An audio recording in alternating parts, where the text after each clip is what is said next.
राजभर जी, एक बात बताइए, प्रधानमंत्री नरेंद्र मोदी हो गए, केंद्रीय गृह मंत्री अमित शाह और सीएम योगी आदित्यनाथ, तीनों में से सबसे ज्यादा आप किसका सम्मान करते हैं? कौन लगता है जिसने आपको सबसे ज्यादा धोखा दिया? पूरे देश को अगर नंबर 1 पर धोखा दिया और दुनिया में नंबर 1 का झूठ बोलने वाला नेता कोई है तो उस नेता का नाम है माननीय नरेंद्र मोदी जी। सौगंध मुझे इस मिट्टी की, देश नहीं बिकने दूंगा। रेलवे बेच दिया, बैंक बेच दिया, LIC बेच दिया, BSNL बेच दिया, कोयले की खदान बेच दिया, पूरे देश की संपत्ति बेच नंबर रहे हैं। 1 2 3 में करिए ना, कौन कौन है? बता तो रहा हूं आपको। हाँ, शुरू एक तीनों का बता रहा हूं, आगे आगे तीनों का बता रहा हूं जी। गरीबों को कहा कि यह हवाई चप्पल पे चलने वाले लोगों हवाई जहाज पे उड़ाऊंगा, जहाजियों बेच दिए। अब क्या करेंगे? और तो और जो गरीब ट्रेन में जनरल कोच में चलता था वो उसे जनरल कोच वो हटा दिए। दूसरे नंबर पे कौन है? दूसरे नंबर पर जुमला बोलने में 1 नंबर दुनिया में अमित शाह जी। आप ही के चैनल पे मैंने देखा था, किसी साथी ने पूछा कि आपने वादा किया था चुनाव में 15-15 लाख का, तो अमित शाह जी ने कहा कि मैंने वजन बढ़ाने के लिए जुमला बोला था, वोट लेने के लिए। मतलब आप योगी जी का बहुत सम्मान करते हैं, आपको लगता सही है वो?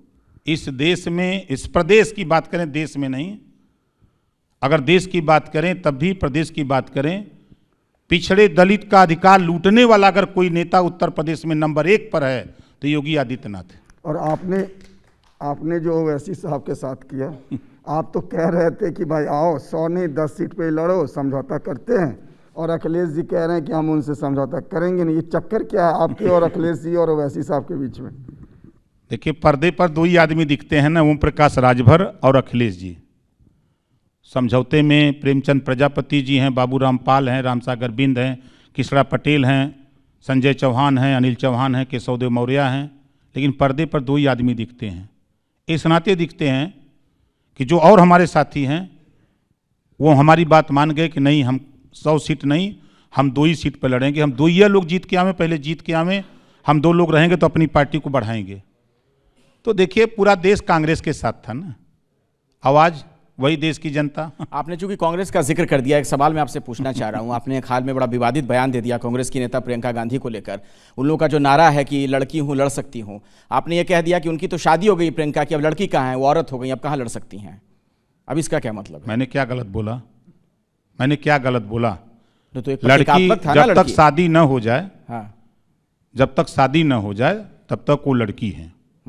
शादी हो जाने के बाद उनको लड़की कोई नहीं कह सकता।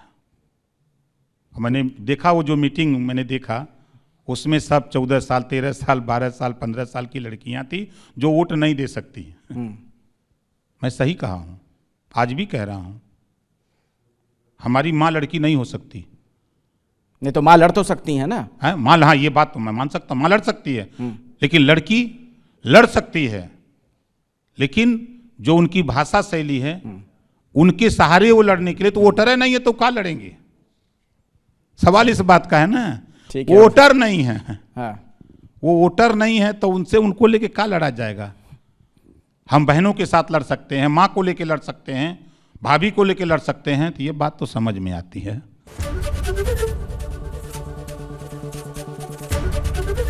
ABP न्यूज आपको रखे आगे।